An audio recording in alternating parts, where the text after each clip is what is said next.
objektivitas inilah yang harus kita junjung tinggi, sehingga siapapun yang terbaik, ya, itulah yang menjadi pemenangnya dalam kompetisi yang sangat terbuka ini.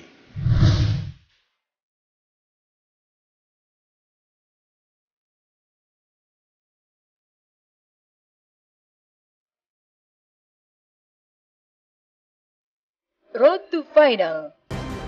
Kompetisi debat konstitusi tingkat mahasiswa 2015. Setelah melewati tahapan di babak penyisihan, perempat final, dan semifinal, sampailah kita di babak final kompetisi debat konstitusi mahasiswa tahun 2015. Pada kompetisi kali ini, meningkatnya kemampuan masing-masing peserta menjadikan persaingan semakin ketat, serta banyak kejutan yang terjadi. Dan perjuangan masing-masing tim untuk memenangi kompetisi kali ini terlihat tidak berjalan mudah. 24 tim sudah mengeluarkan kemampuan terbaiknya. Namun Dewan Juri tetap harus menentukan siapa yang terbaik.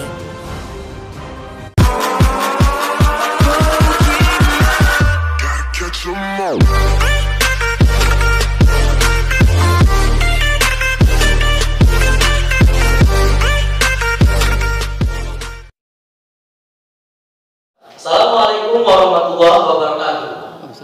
Komisi Pemberantasan Korupsi lahir dengan ekspektasi masyarakat yang tinggi dalam penumpasan, penggerogotan uang negara oleh para koruptor. Masyarakat sudah sangat jenuh atas fenomena korupsi di Indonesia yang sudah sangat kompleks dalam tubuh pemerintah pusat sampai kepada pemerintah daerah. Di satu sisi, ketika itu masyarakat kecewa terhadap polisi dan kejaksaan yang dinilai gagal menjalankan tugas pokok dan fungsi dalam pemberantasan korupsi. Komisi Pemberantasan Korupsi disambut pahlawan ketika itu karena mampu membuktikan lebih berani melakukan pemberantasan tindak pidana korupsi oleh pejabat yang koruptor di negara ini. Terbukti sejak tahun 2013 hingga saat ini KPK telah menyelesaikan 371 kasus korupsi dengan mencebloskan para pejabat tinggi ke penjara, mulai dari menteri, DPR, gubernur, bupati, bahkan ketua MK sekalipun. Dari data ISEO yang kami ambil pada tahun 2014, bahwasanya KPK telah berhasil menyelamatkan 2,8 triliun uang negara tahun 2014. Berbeda jauh dengan Polri yang hanya mampu menyelamatkan 667,7 miliar, dan begitu juga dengan Kejaksaan 192 miliar uang negara. Dan dari data KPK yang kami himpun disebutkan juga bahwasanya di tahun sejak tahun didirikannya KPK sampai tahun 2014 KPK sudah berhasil menyelamatkan 294 triliun uang negara. Sekarang kami akan memberitahukan kepada saudara juga, permasalahan korupsi bertentangan dengan konsep negara hukum, bahkan dapat merusak cita-cita negara hukum. Pertama, korupsi merupakan pelanggaran hak asasi manusia.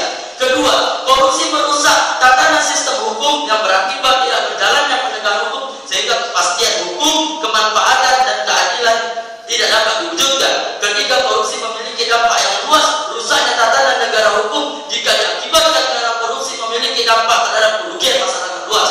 Silakan. Apakah hak imunitas adalah satu-satunya jawaban untuk mendongkrak semangat KPK untuk melakukan tindak pidana korupsi?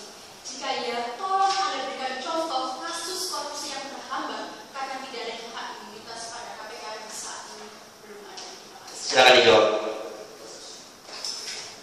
Saudara kontra yang kami hormati dan Dewan Juri yang mulia, bahwa kita harus mengetahui dasar filosofis sebenarnya kenapa dibentuk awalnya Undang-Undang KPK.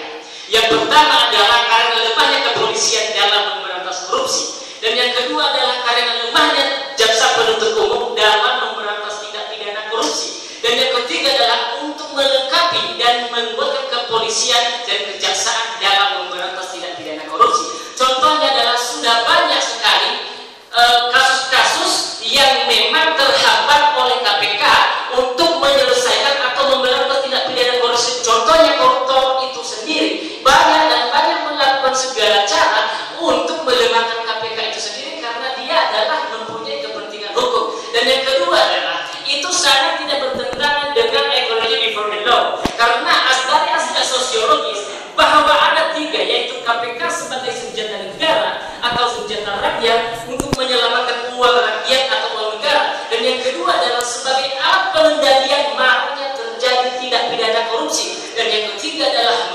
BPK, Badan Pengawas Keuangan, untuk mengawasi dan melindungi keuangan negara dari kepentingan politik-politik elit. Sehingga kami sangat setuju dan yakin bahwa itu sangat tidak melanggar konstitusi, karena yang merupakan senjata negara adalah KPK, dan yang merupakan senjata KPK adalah hak imunitas yang diberikan oleh negara. Itulah tujuan kenapa ada wacana dan pemerintah atau negara wajib memberikan dan melindungi KPK dalam memberantas tindak pidana korupsi. Baik, waktunya habis.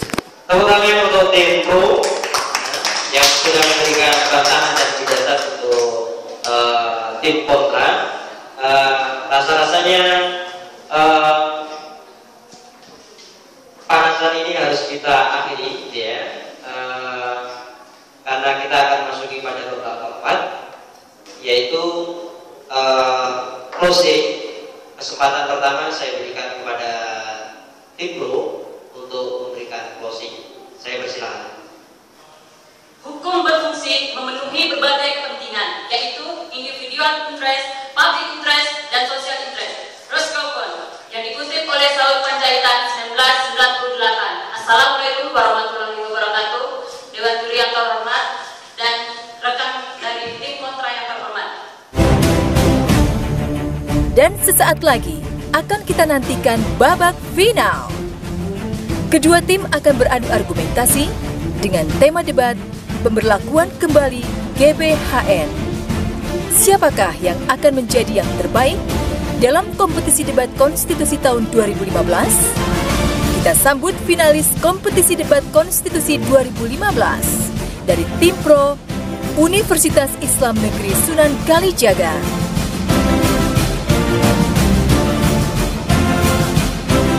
Melawan tim kontra Universitas UIN Syarif Hidayatullah Jakarta.